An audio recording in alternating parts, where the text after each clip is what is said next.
दशरथ जी ने कहा, दशरथ जी ने नहीं कहा राम जी को सीधे सीधे, किसी ने नहीं कहा, राम जी अपने मन से छोड़ करके चले गए। आप कहोगे कहा नहीं, लेकिन सुन तो लिया कि पिताजी से 2 वरदान मांगे हैं माता ने, राम जी का वनगमन और भरत जी का राज्याभिषेक। ये सुन करके राम जी वन चले गए। अरे भैया, ऐसे तो सुन करके यदि फैसला लेने लगे तो भारत का प्रधानमंत्री अभी इस्तीफा दे देगा। दुनिया भर के लोग कह रहे हैं विपक्ष वाले इस्तीफा दो, इस्तीफा दो, 370 क्यों हटाया, कह रहे हैं कि नहीं कहे। मुख्यमंत्री को इस्तीफा देना पड़ जाए सुन करके, पेपर में छपे खबर को सुन करके कोई इस्तीफा दे दे, दूसरे की बात को सुन करके कोई राजपद त्याग दे, कोई अपना वैभव त्याग दे। बताओ ये व्यवहारिकता है क्या? पुष्ट प्रमाणित हो, जब बात लिखत में हो, मुंह से बोलने से नहीं। कोर्ट में वकील लोग कहते हैं क्या, 100 बका 1 लिखा। मुंह से तो जिंदगी भर लोग बोलते रहते हैं, वो माना जाता है क्या? 100 बका 1 लिखा बराबर होता है। 100 बका 1 लिखा बराबर होता है। 100 लोग बोले और 1 आदमी लिख के रखे दे दे, वो बराबर होता है। इसलिए राम जी को सीधे सीधे किसी ने नहीं कहा, दशरथ जी से कैकेयी जी ने कहा, और कैकेयी जी ने राम जी को सुनाया कि मैंने तुम्हारा वनवास मांग लिया है इसलिए बेहोश है, लेकिन मैं नहीं कह रही हूं कि तुम जाओ, मैं तो अपना वरदान राजा से मांग रही हूं। राम जी से नहीं कहा कैकेयी ने तुम वन चले जाओ, सीधे सीधे कैकेयी अम्मा ने नहीं कहा। और सीधे सीधे श्री दशरथ जी महाराज ने भी राम जी को नहीं कहा कि तुम घर छोड़ करके वन चले जाओ, बल्कि दशरथ जी तो कह रहे हैं, बचन मोर तजी रही गृह परिहरि सील सने। राम मेरी बात न माने, राम मेरे वचन का परित्याग तिरस्कार करके अयोध्या में ही रहे, वो वन की ओर 1 पग न धरे। हे भगवान ऐसी कृपा कर दो कि राम मेरी आज्ञा की अवहेलना कर दो। अरे जब आज्ञा दिए ही नहीं हो तो अवहेलना कहां से होगी? दशरथ जी ने थोड़ी कहा था राम को वन चले जाओ, वो बिना कहे सुन करके वनवास को चले गए। अयोध्यापुरी को राम जी ने त्याग दिया, स्मार्ट सिटी को, शहर को त्याग दिया, और किधर चले? वन की ओर। यह है राम राज्य की शुरुआत, याद रखना।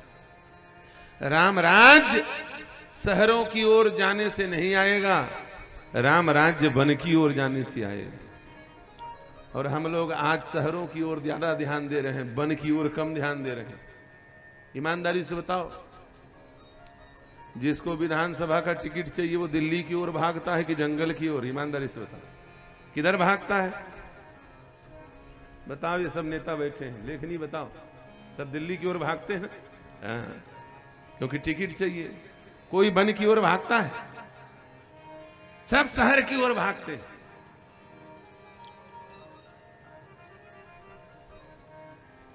पार्षद अध्यक्ष का टिकट चाहिए तो रायपुर की ओर भागेंगे, उससे ऊपर का पद हो गया तो दिल्ली की ओर भागेंगे, सब शहर की ओर भागते हैं। यही तो विडंबना है। शहर की ओर भागने से राम राज्य नहीं आता, वन की ओर। राम जी किधर जा रहे हैं? राम जी शहर को छोड़ के वन की ओर जा रहे हैं। क्यों? वन में ही भारत बसता है, वन ही हमारी संस्कृति है। और याद रखना, जो अपने जीवन को वन में लगाएगा वो एक न एक दिन कुछ ना कुछ बन जाएगा। क्या बन जाएगा? कुछ ना कुछ बन जाएगा। यदि बनना चाहते हो तो वन की ओर जाओ। आज भारत की सरकार, केंद्र सरकार, राज्य सरकार वन की ओर नहीं देख रही है, इसीलिए बना बुनाया देश बिगड़ रहा है। ये जितने विधर्मी हैं, बाहरी घुसपैठिए हैं, सच बताओ सब कहां आकर के रह रहे हैं? वन में रह रहे हैं कि नहीं रह रहे हैं? जनसंख्या का असंतुलन हो रहा है। जितने आतंकवादी, नक्सलवादी, ईमानदारी से बताओ, ये कहां रह रहे हैं? वन में रह रहे हैं। क्यों? क्योंकि हमारे शासकों ने वन का तिरस्कार कर दिया, हमारे शासकों ने वन की ओर देखना बंद कर दिया, जाना बंद कर दिया। इसलिए राम राज्य लाना है तो वन की ओर जाना पड़ेगा। राम जी शहर छोड़ करके वन की ओर निकले और रोते हुए नहीं गए।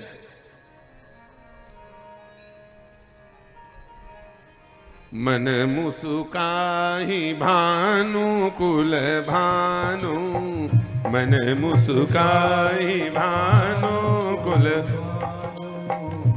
मन मुस्काही भानु कुल भानु, मन मुस्काही भानु,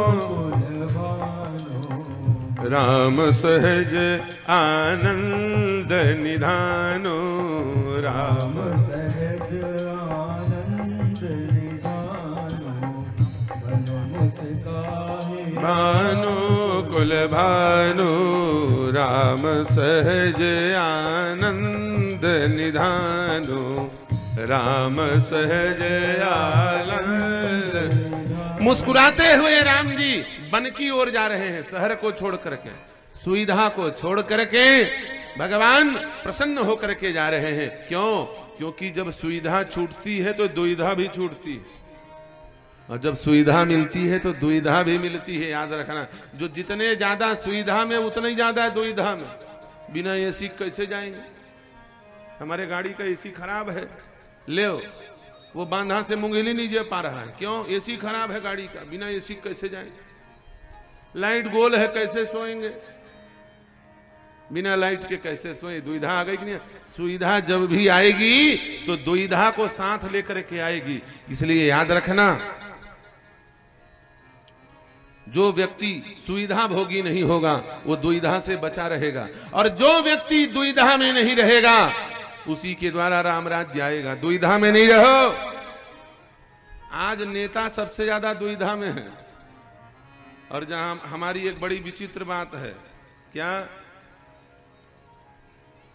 चाहे अच्छी आदत कहो चाहे बुरी आदत कहो, जहां हम ज्यादा नेता देखते हैं तो वहीं ज्यादा बोलते हैं। क्यों?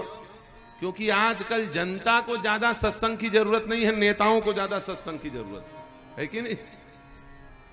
क्योंकि भगवान जाने एक बार विधायक बन जाए, कोई कुर्सी मिल जाए तो वो अपने गुरु को गुरु मानते नहीं, अपने आप को गुरु मान लेते हैं। इसलिए उनको अनुभव कराना जरूरी है कि तुम शासक हो, शासक बन करके रहो, तुम अनुशासक बनने का प्रयास मत करो।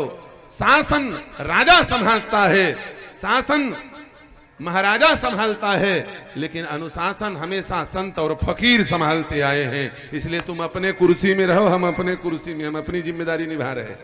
शासक को अनुशासन का पाठ भी पढ़ाना जरूरी है।